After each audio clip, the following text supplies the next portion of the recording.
could not be more thrilled to have right here in the lobby of my hotel, the Super Bowl winning head coach with NFL media and also the good people of SeatGeek. Good to see you, Brian Billick. How about that? You got to be a New York kid. Yeah. On what's your favorite Western movie? Oh, Unforgiven. Very good. I'm going more modern day than Magnificent old school. Seven. That's still got to be Magnificent Seven. Yeah, is that yours? That was our poll question yesterday, which was what? Tombstone won like 40%. Really? It's too young an audience. New audience, right? Yeah, you got to go old school. You're a Magnificent Seven guy? Oh, yeah, there's none better. I mean, Unforgiven's good, but Magnificent Seven, the soundtrack, everything about it. The whole bit. Is that a spaghetti Western? It could be a spaghetti. It wasn't. No, you don't even know what you're talking about. I know. He just had Italian food. He goes last LA on night. us, and he doesn't even know the greatest Western of all time. I love pasta. Well done, Chris Law with a They used to shoot them in Italy. Come on, I know my stuff. Chris Law. You have your stuff. You have the Google page open to Magnificent Seven right now. I love it. We just don't ever tell me how Chris Law makes the sausage. I don't need to know that. I don't need to know the business. Brian Billick here right now. What do you tell your team before they take a podium at a media day? What do you say anything, or you just trust them to do the right thing? Obviously, on ours, I kind of blew it up when I called everybody in the media basically ambulance chasers because of the Ray Lewis situation. One of the things about this game that is intriguing is, notwithstanding Deflategate, you have two teams that understand how to orchestrate these 2 weeks.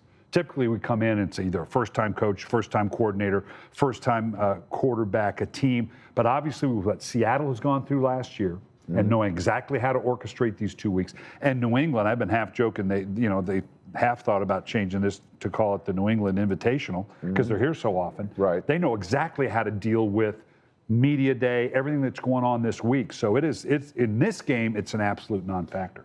Brian Billick joining me here on the Rich Eisen Show. So let's get into this. Let's start talking about these matchups. The one that leaps off the page to me is Gronk versus fill in the blank, and I'd love to see that blank filled in by Cam Chancellor. Do you think that is the way that Pete Carroll's going to fill in this blank? I think you'll see a combination. First off, Seattle really doesn't do much defensively, but they do it really, really well. They only have a few basic packages. You could see a Cam Chancellor coming down. He could be physical with Gronk. I'm not sure how well he'll run with Gronk. You might see a Jamie Collins. Remember Adalius Thomas? Of course. We had in Baltimore and ended up going to New England and filled that role. This is a 6'3", 270-pound. Well, Collins is the same way. I can see him up on the line challenging a Gronkowski and running with him. But I think they're going to use the combination of things because they know that's the number one guy they got to stop. Right, and then on the other side, everybody says Belichick takes away the thing that you covet the most. And clearly that's Marshawn Lynch. But how does he go ahead and scheme to stop Marshawn Lynch? Is it just as simple as putting more guys in the box and then hoping that Russell Wilson doesn't escape the pocket and beat you down the field? Is that I don't want to. Is it as simple as that? Yeah, it is, because I think they have the secondary to match up with, God forbid, I say it, the pedestrian Don't receivers. say it. Doug Baldwin will come to your house. Mediocre. And he will find you. But they know this. And we've been saying it all year long. You've got to flood the lanes to keep Russell Wilson in the pocket. Now, he can still be pretty good, don't get me wrong. Sure. But you got to stop Lynch. You got to add that half man, that extra man. You got to flood the lanes. You're not going to do it with a four-man rush. The idea of spying, let's take Vince Wilfork and spy him on Russell Wilson. That's going to work real well. But you could see a Jamie Collins. I think they're going to fill the rush lanes, make Russell Wilson beat them from the pocket, and he can do pretty good because they can't let this happen. They can't let Marshawn Lynch get cranked up, and they can't zone read fake to Marshawn Lynch. You got to have assignment integrity in terms of who you take. It shocked me how bad Green Bay played it. Put a guy on the dive. Put a guy on Marshawn Lynch, and you got to be assignment sound. Yeah, Brian Billick is a Super Bowl winning head coach with SeatGeek and NFL Media, joining me here live on the Rich Eisen Show. I know Green Bay, when you said that you were surprised, shocked how poorly they handled that. Seattle didn't really go to it until the fourth quarter. Until they really needed it. Until they really just Which is typical of Russell Wilson. He doesn't want to run that. He doesn't want to keep it. Right. He's so intelligent about it. They're going to hand that off. They had any number of instances when it's real simple. You got the pitch, I got the quarterback. period. You can't hesitate. If they start to run that, you got to collapse, go get it, and let the outside guy do it. And there was hesitation on the part of the Green Bay Packers, and they got gouged. Yeah, and then but Belichick, I imagine, will be preaching that with Matt Patricia all week long. That's what he's going to be pounding. Yeah, they're obviously, if nothing, an assignment sound team. They're going to throw a number of different assets at it. And like I said, I think they're going to crowd it in a way. And you're going to have to show me against Revis and Browner that you can beat us down the field consistently with that group of receivers. If the Patriots win the Super Bowl, I would say this is the greatest coaching performance by a Super Bowl winning head coach, and this is the reason why. Because this Super Bowl winning head coach would have spent 2 to 3 days in the week prior learning physics.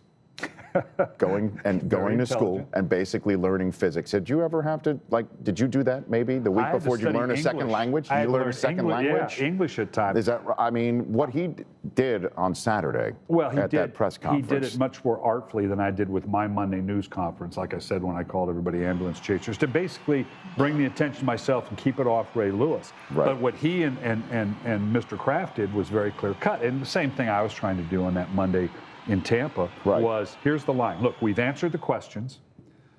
We've been as transparent as we possibly can. We're done with this, and we're not going to address it again. Right. Doesn't mean the question isn't going to be asked, but we're done with it. And you needed to have that line of demarcation. Well, I mean, calling the media ambulance chasers. That maybe went a step too far.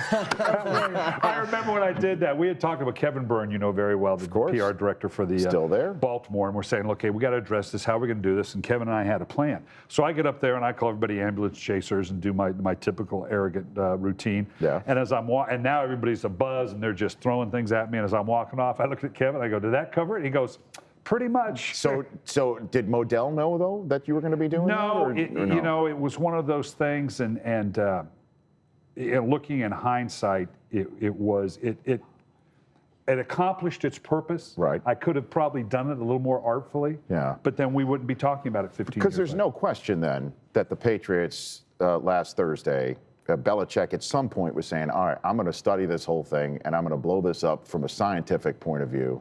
And I'm going to go out there on Saturday and I'm going to do it. And that had to be somehow communicated to Mr. Kraft. And then they would go ahead on Thursday and Friday. PR statements had to have been aligned. Oh, don't think for a second it's not orchestrated. Absolutely. And I think Mr. Kraft was the seminal drawing the line in the sand. We're done with it.